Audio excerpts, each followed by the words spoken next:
gracias también. Muchas gracias a la organización del evento por confiar en mí, por traerme aquí. Gracias a vosotros por estar aquí. ¿Cómo? Ah, vale. Bueno, yo me presento, soy Xavier Garriga, panadero de quinta generación. Empecé en una panadería muy clásica, muy tradicional en Badalona, al lado de Barcelona. Actualmente pues, bueno, tenemos las panaderías Turris. Antes me preguntaba Jesús cuántas tiendas tienes. Yo prefiero hablar de obradores porque prefiero hablar de que cada obrador tiene su tienda. Es como me gusta presentar Turris. Hoy en día somos 18 obradores con 18 tiendas y la verdad es que si quisiera hacer un paralelismo entre la panadería en la que yo crecí y la panadería que ahora tenemos en Turris, el único elemento en común sería el pan. Pero han cambiado muchísimas cosas y una de esas cosas es de la que yo quería hablar, que es el frío en panadería. ¿Por qué creo que el frío es importante en panadería? Es el presente, el futuro, ¿vale? Aunque uno no vaya aquí de adivino de nada, pero creo que es así. Y las dos razones que justifican darle tanta importancia al frío en panadería, y cuando hablo de frío, estoy hablando de un frío positivo, un frío entre 4 y 14 grados aproximadamente, son dos. El primero es que el frío posibilita alargar los tiempos de fermentación. Ese alargamiento de los tiempos de fermentación trae consigo un aumento de la calidad organoléptica del pan. Es decir, todos sabemos que cuanto más larga es la fermentación del pan, el pan adquiere más sabor.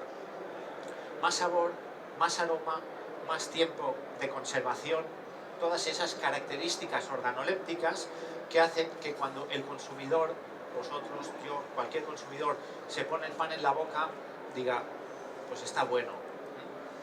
Eso por un lado. Ese largo tiempo de fermentación facilita también un aspecto del que cada vez se está hablando más, pero que hasta hace 4 días nadie hablaba, es la digestibilidad de ese pan. Un pan, cuanto más largo sea la fermentación, más fácil es su digestión y menos afecta a estómagos o intestinos más sensibles al gluten. ¿Y por qué pasa eso? Porque durante esos largos tiempos de fermentación ocurren muchísimas cosas, muchísimas reacciones físico-químicas que solo ocurren con el tiempo. Si no hay tiempo, no ocurren. Por mucha masa madre que pongas, por mucha harina T80 que pongas y por mucho cariño que le pongas a la hora de hacer el pan. El tiempo es un factor clave para la calidad del pan. Por tanto, el frío nos permite trabajar con menos cantidad de levadura o con ninguna cantidad de levadura, en el caso que usemos masa madre, y nos permite alargar ese tiempo de fermentación. Por tanto, la calidad justifica el frío. Yo hablo en base a mi experiencia, no quiero sentar cátedra de nada, todo es opinable. Y el otro aspecto que hace que el frío sea para mí imprescindible en panadería es para perpetuar el oficio, para conseguir que las generaciones que están por venir puedan seguir disfrutando de la panadería. Esta es una opinión muy personal, pero el frío, entre otras, nos permite eliminar el trabajo nocturno o parte del trabajo nocturno en panadería. Lo que hace 50 años a nadie se le pasaba por la cabeza, a mi padre el primero, hacer un pan y ponerlo en la nevera en vez de ponerlo al lado del horno, pues hoy en día es algo muy importante, no solo por lo que he dicho de la calidad, sino para hacer, a mi modo de ver, que el oficio pueda seguir manteniéndose. ¿Por qué digo eso? Porque si nosotros, los panaderos, que estamos obligados a pasar a las generaciones futuras un oficio atractivo, un oficio bonito, un oficio con los cual mi hijo, por ejemplo, tenga ganas de ser panadero, yo creo que una de las asignaturas pendientes es eliminar el trabajo nocturno. Yo cuando pensé en Turris hace 13 años, pues no concebía Turris empezando a trabajar a las 12 de la noche. acabando a las 9 de la mañana y yéndome a dormir cuando el resto de la gente se levanta. Por tanto, en lo primero que pensé es en una cámara de fermentación controlada. Alguien puede pensar, cámara, congelación, uff, chungo. Bueno, a veces la falta de desconocimiento lleva a eso, ¿no? Yo creo que sin el frío la panadería tiene los años contados.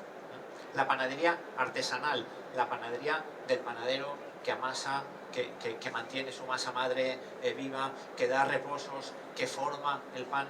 No estoy hablando de la gran industria, que sería otro tipo de panadería y muy respetable, ¿eh? Yo, como ha dicho Xavier Ramón, yo tampoco ni menosprecio ni ataco a ningún tipo de panadería. Pero creo que la panadería artesana de la que estamos hablando, sin eliminar la noche, tiene los días contados. ¿Por qué? Porque yo soy el primero que si le digo a mi hijo, mi hijo dice, pues mira, me gusta la panadería. Y yo le digo, vale, pues tienes que empezar a trabajar a las 11 de la noche, acabarás con suerte a las 10 de la mañana, sábados, domingos, fiestas de guardar. Mi hijo vendrá el primer año. El segundo me dirá que quiere hacer otra cosa, seguro. ¿Vale? Entonces, el trabajar, nosotros en Turris actualmente en esos 18 obradores, en total estamos manejando cada día unos 2.500, 2.700 kilos de harina. El panadero que entra antes entra a las 5:30 de la mañana. 5:30 de la mañana, a las 12:30 se va a su casa. Y a partir de las 12:30 hace lo que quiere. Lo que estoy diciendo es que para mí es muy importante el que podamos entender la vida profesional con la vida personal, porque eso es lo que va a hacer que el oficio se perpetúe. Bueno, esa es una opinión personal, ¿vale? Luego, cuando hablamos de calidad de pan, pues muchas veces la gente pregunta, ¿pero qué es un pan de calidad, ¿no? Yo creo que todos en nuestra mente tenemos en la mente lo que es un pan de calidad. Yo creo que para conseguir un pan de calidad no hacen falta demasiadas cosas. Yo creo que podríamos separar muy bien una parte que hace referencia directa a los ingredientes, a los ingredientes que componen ese pan, y otra parte que hace relación directa con el proceso. En cuanto a ingredientes, yo creo que hay solo 2 ingredientes que afectan directamente a la calidad del pan. Uno sería la harina, lógicamente. La calidad de la harina es una parte relativamente importante de la calidad final del pan, pero sí que repercute. Y la otra sería la masa madre. La masa madre hoy en día está, yo creo que como muy sobrevalorada. La masa madre es importante, pero no es imprescindible para hacer un buen pan, para hacer un pan de calidad. ¿Es importante? Sí, es importante porque nos ayuda a que en un proceso largo, que nadie se equivoque, porque con la mejor masa madre del mundo puedes hacer el peor pan del mundo. Una masa madre está pensada para que haga su efecto, para que dé todos sus beneficios, pero eso solo se consigue con largos tiempos de fermentación. Parezco muy pesado a lo mejor lo soy, con lo de los tiempos de fermentación, pero es que realmente es así. En 1 hora es imposible hacer un pan de lo que entendemos por un pan de calidad. Es decir, un pan que cuando yo lo pruebe diga, joder, está bueno, y que al cabo de unas horas ese pan haya desaparecido totalmente, que me haya provocado una digestión buena. Ese para mí sería un pan de calidad, sin ponerle ingredientes que no son afines al pan. Entonces, harina, hoy en día muy fácil de encontrar una harina de calidad, limpia, equilibrada, muy barata hoy en día. Es decir, hoy en día y siempre, yo soy de los que digo que la harina es muy barata, por todo lo que nos aporta 1 kilo de harina, es muy barata que valga 0,40, 0,50, 0,60. O sea, no hay excusa en decir es que no encuentro harinas de calidad. Y la otra es la masa madre. Hoy en día hablamos mucho de la masa madre. No es ir a la luna y volver. Hacer una masa madre es algo natural, es algo más sencillo de lo que a priori parece. Y eso creo que es importante. Alguien estará pensando, coño, este tío no habla del agua. Creo que el agua no tiene ninguna importancia al hacer un pan de calidad. no habla de la sal, yo creo que es, bueno, creo que da igual una sal del Himalaya que una sal del Mediterráneo. La levadura, aquí la levadura no es un elemento de calidad, es un elemento de cantidad. O sea, lo importante de la levadura es que sea poca, pero ya sea de una marca o sea de otra, hoy en día tenemos levaduras muy regulares. Y otros ingredientes del pan, pues es que no hay más, no hay más. Cuando digo lo del agua, estoy hablando de aguas lógicamente potables, ¿vale? Y estoy diciendo que si el agua, la sal intervienen en factor de calidad, se pueden llegar a notar, pero muy al final, ¿vale? Hay otros factores mucho más importantes. Y después pasaríamos, voy mirando el tiempo, pasaríamos al proceso. Yo creo que ahí es donde realmente radica la calidad del pan, es decir, en el proceso de elaboración. ¿Y cuáles son esos procesos que realmente inciden en que nuestro cliente, porque no tenemos que olvidar que estamos trabajando para el cliente, estamos trabajando para que el cliente pruebe ese pan, le guste, le siente bien y al día siguiente vuelva?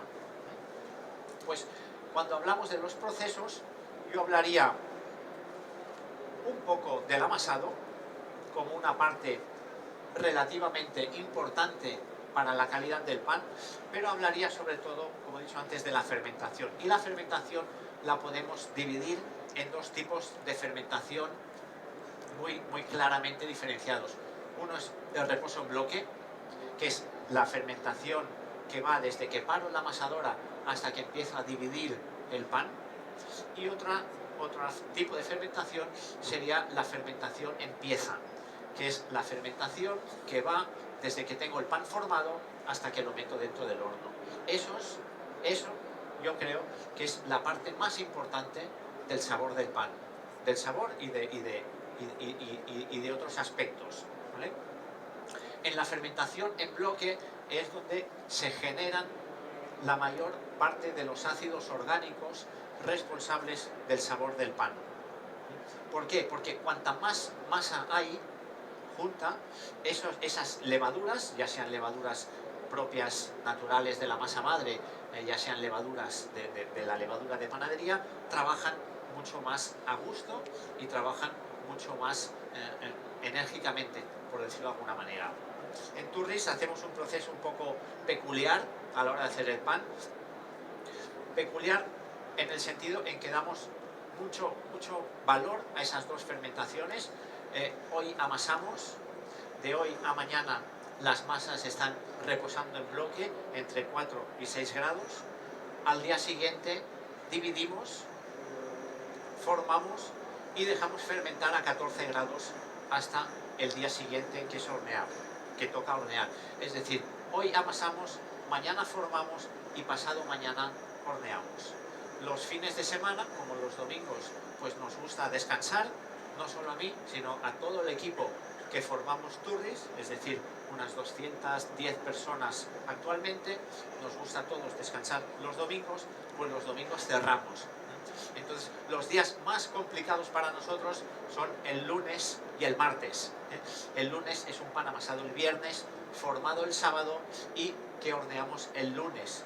Todo esto sin usar la congelación, que es, lo digo no por nada, lo digo porque es verdad, si la usáramos pues tampoco pasaría nada, ¿de acuerdo?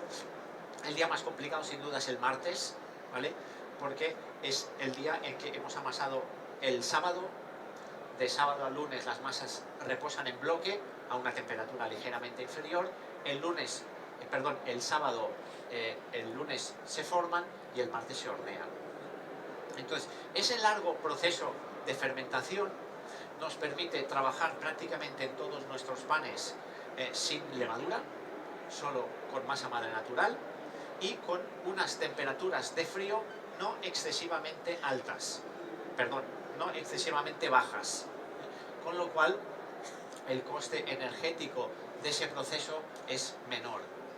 Hay gente que yo creo que todavía sigue, no hace mucho pues hablé con un panadero, ¿no?, que siguen usando cantidades de levadura muy altas y a la vez aplicando muchísimo frío. ¿eh? Yo creo que es más aconsejable y más natural pues bajar la cantidad de levadura y aumentar la temperatura de fermentación.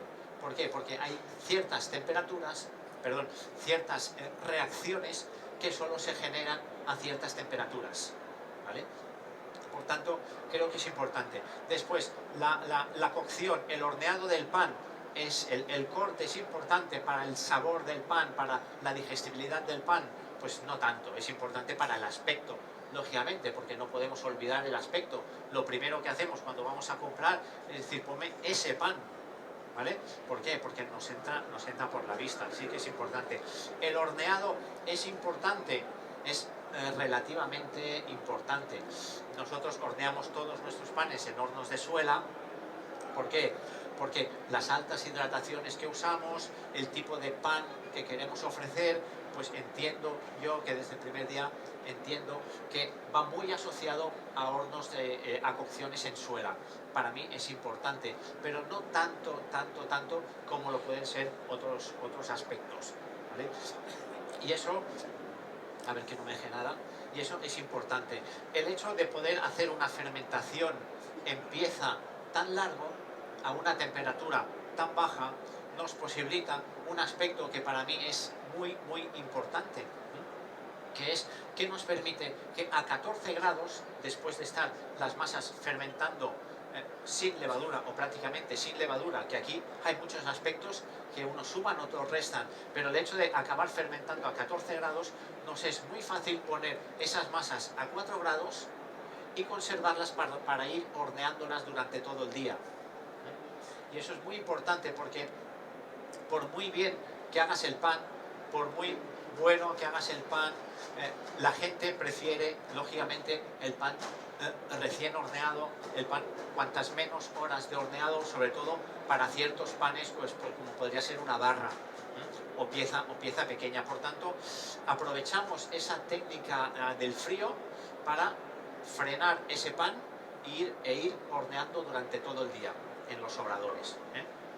Eso para mí es un factor de calidad muy importante. Cuando pensé en Turris, la verdad es que pensé en factores que tenían que ser, que para mí eran muy importantes, y uno era la transparencia. La transparencia de poder estar viendo cómo tu panadero está haciendo el pan delante tuyo, que puedes hablar con el panadero, y no lo digo en plan, oh, qué guay, este se ha fumado aquí un peta. No, puedes hablar con tu panadero, decirle quiero el pan más cocido, quiero el pan menos cocido. Puedes, de hecho, tenemos muchos clientes pues, que lo hacen. Pues hostia, mira, pues mañana hazme el pan más grande, más pequeño, más cocido, menos. Y ese para mí, esa transparencia es muy importante. O sea, marchando de la panadería de antes, donde en la tienda había una puerta y detrás de la puerta nadie sabía qué pasaba. Para mí eso es importante. Y me han dicho que deje 5 minutos para preguntas, o sea que iros pensando alguna pregunta, ¿vale? Entonces, esto para mí es muy importante hablar del producto. Estamos todo el rato en todas las conferencias y charlas que he escuchado, que han sido todas buenísimas, estamos centrados en el producto, ¿vale? Y eso creo que es realmente importante. El producto es el eje principal, pero a mí siempre me gusta hablar de que hay aspectos que giran al lado del producto que no los podemos olvidar. Y uno de ellos, y muy importante, es el servicio. Y ahora estoy hablando pues, de una panadería, donde el servicio, es decir, la manera como te tratan, la manera como te venden este maravilloso producto, forma parte indivisible de la calidad de este producto.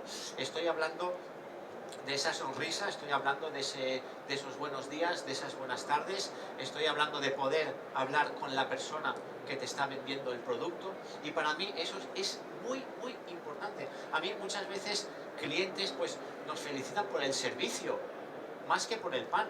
Decir, hostia, he venido, eran las 8:30 de la tarde, estabais a punto de cerrar y me atienden con una sonrisa. Y eso es súper importante.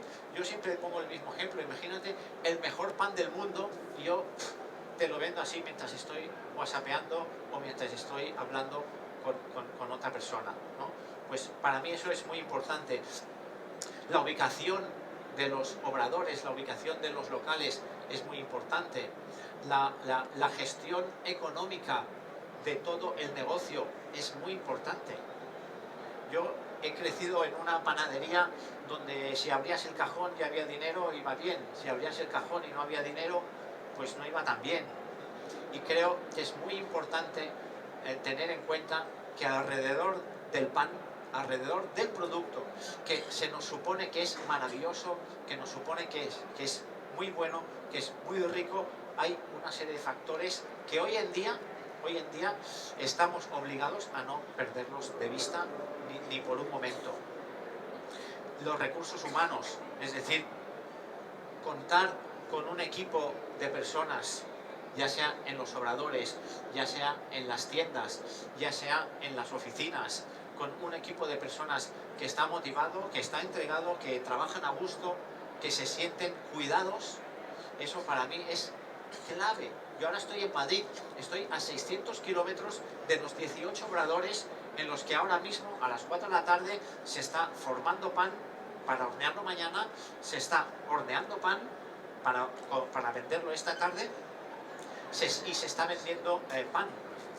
Entonces, mi confianza en el equipo es brutal, es total. Si no, yo no estaría ahora aquí. Xavi, mira, perdona que te haga una pregunta mía personal, tranquilo.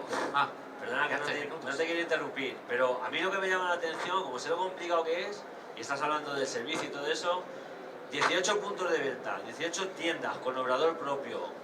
¿Cómo hay algo que caracterice al pan de un barrio o al pan de otro? ¿O hay un factor común global? ¿Me entiendes lo que te estoy preguntando, verdad?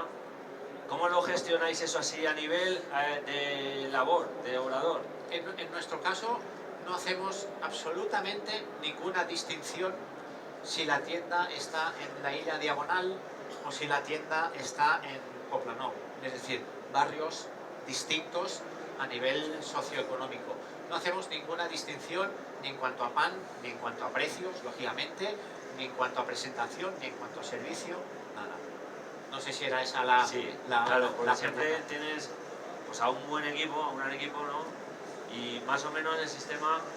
Yo creo que el equipo, es decir, las personas, hay que cuidarlas, ¿vale? Porque si cuidas las personas, ellas van a cuidar a tu cliente. Esta frase no es mía, pero realmente creo que es muy, muy aplicable a lo que estamos hablando. Y no puede uno centrarse en el pan y olvidar a las personas que están haciendo el pan, a las personas que están atendiendo a tu cliente, ¿vale? Para mí eso no tiene ningún sentido, ¿no? Por tanto, recursos humanos es un factor tan importante como lo puede ser la masa madre en Turris, o lo puede ser la harina, o lo puede ser la amasadora, o lo puede ser cualquier otro aspecto que forma parte de Turris. El marketing, hostia, el marketing, coño, hace 40 años o 30 años yo no había escuchado nunca esa palabra, ¿no? Pues es importante cómo comunicamos a nuestro cliente lo que hacemos, cómo transmitimos nuestra pasión por el pan, cómo lo transmitimos a nuestro cliente, cómo vamos vestidos, cómo están las tiendas decoradas o cómo está el género presentado. Factores muy, muy, muy importantes. Las redes sociales, bueno, las redes sociales, yo no sé si es un factor tan importante. En el caso es como la publicidad, nunca sabes si ese cliente te viene a comprar porque te ha visto en redes o porque realmente pasaba por allí, ¿no? En nuestro caso, bueno, yo trabajo con redes sociales porque me gusta, ¿vale? Pero hoy en día creo que también es un factor importante, porque son factores con los que comunicamos a nuestro cliente y no solo con el producto, ¿vale? A lo mejor me he desviado un poco del tema del frío en panadería, pero creo que es muy importante centrarse en eso, ¿eh? La afirmación de que no cabe duda, Xavi, que lo que estás diciendo de las redes sociales se trata de transmitir, igual que aquí, de compartir. Sí. Y la idea que he expuesto, ¿no? De que sin el frío en panadería el oficio está condenado a desaparecer, es un poco bestia. Lo hago para para pinchar un poquito, quizá no es tanto, ¿no? Pero no sé si vosotros conoceréis, pero yo conozco más de 1 y más de 5 y 10 casos de panadero que crece, está haciendo el pan como toda la vida lo había hecho y algún día se jubila, ¿vale? Cuando se jubila mira para atrás y no hay nadie. Y si no hay nadie lo que tiene que hacer es cerrar la puerta, ¿vale? Y eso peligra el oficio. Ahí nos va un poco el oficio. Xavi es un máquina y bueno, si alguien en concreto, si me permite, pues quiere hacer alguna pregunta, es una oportunidad que no tenéis todos los días, levante la mano. Sí. Nada, enhorabuena, me encanta tu panadería en Barcelona. Y justamente la pregunta es, en este momento en el que el suelo de las ciudades principales en España se ha encarecido tanto, que se habla de esta nueva palabra que estamos aprendiendo, la gentrificación, ¿no? Imaginar que se hornea pan en calles importantes, parece que estuviera como los días contados, ¿no? Uno se imagina que todos estos obradores artesanales en algún momento se irán a un polígono porque pareciera, según la paranoia colectiva, que serán insostenibles. ¿Cómo tú has hecho sostenible o posible que se hornee en calles principales en Barcelona? Bueno, es un tema de organización. Hay que realmente organizarse muy bien. Es como cuando te metes en un barco pequeñito, o te organizas o no funciona. Y entonces es un sistema, nosotros tenemos un sistema de producción, un sistema de hacer pan en el que todo está como muy controlado, los tiempos están muy controlados, los espacios están muy controlados. Lógicamente lo que tú dices para nosotros también es un factor de dificultad, porque mínimo necesitamos locales de 110, 120 metros cuadrados con salida de humos en el medio, en el centro de Barcelona, y eso, perdón, corriente. Bueno, sí, con fuerza, sí, con una potencia, eso no es un problema hoy en día, y entonces eso realmente es una dificultad. Los locales tienen que ser más caros, más grandes, los locales es más caros, pero es posible, no es ninguna utopía, se puede hacer. Por suerte en España la gente agradece todavía ir a la panadería, o sea que la panadería, no a lo mejor como hace 50 o 100 años donde no estábamos, pero era así, donde la panadería era un lugar de encuentro social, pues yo estoy contento porque, jolín, lo veo eso, la gente todavía viene a la panadería, habla, pregunta por el hijo, por la hija, ¿sabes? Y eso forma parte de toda esa red social, esa manera de vivir, y la panadería no puede estar al margen de eso, en un polígono, en la quinta leche, y que el pan al final te lo venda una máquina. Eso es otro tipo de panadería, muy respetable, que a lo mejor llegará, yo ya estaré jubilado seguro, ¿sabes? Pero no es de la panadería en la que nosotros, pues Bea, Xavi, Ramón, sentimos esa pasión, la que nos gusta realmente. ¿Alguien más? He saqueado máquinas, así que no os quedéis cortados, que si no pregunto yo.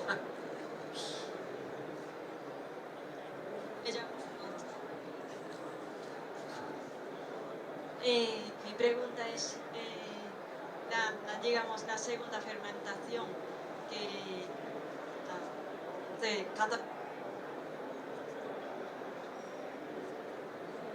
Hola. Sea a la bollería, solo pan. ¿Cómo? Que si el frío se aplica también a la bollería o solo al pan. Sí, el frío lo aplicamos a todas las masas fermentadas, y la bollería, si hablamos de un croissant, de una ensaimada, es una masa fermentada, por tanto un croissant... De los 14 grados de la fermentación. La segunda fermentación, es lo que está diciendo. Sí, fermentación a 14 grados es una temperatura excelente, con tiempo, para una fermentación de un croissant. Mucho más, o sea, que lleva mantequilla, por poner como estandarte de una pieza de bollería, mucho más que 30 grados. en la que a esa temperatura la mantequilla empieza a deshacerse. Lo que pasa es que si fermentas a 14 grados tienes que tener más tiempo para que el producto esté arriba. Ese tiempo, ¿cuándo es? Por la noche. Es decir, mientras estamos durmiendo, las masas, las levaduras, están trabajando lentamente para que cuando entramos al obrador, a esas 5:30, pues la masa esté a punto para ir al horno. Como para conseguir esas fermentaciones tan largas pones muy poca cantidad de levadura, eso te permite perfectamente ese croissant, en vez de meterlo al horno, pararlo a 4 grados unas horas, tampoco estoy hablando aquí 3 días, pararlo unas horas para hornearlo al cabo de 6-7 horas máximo. Sin duda, un máquina de la panadería. Como he dicho antes, Xavier Barriga. Un aplauso.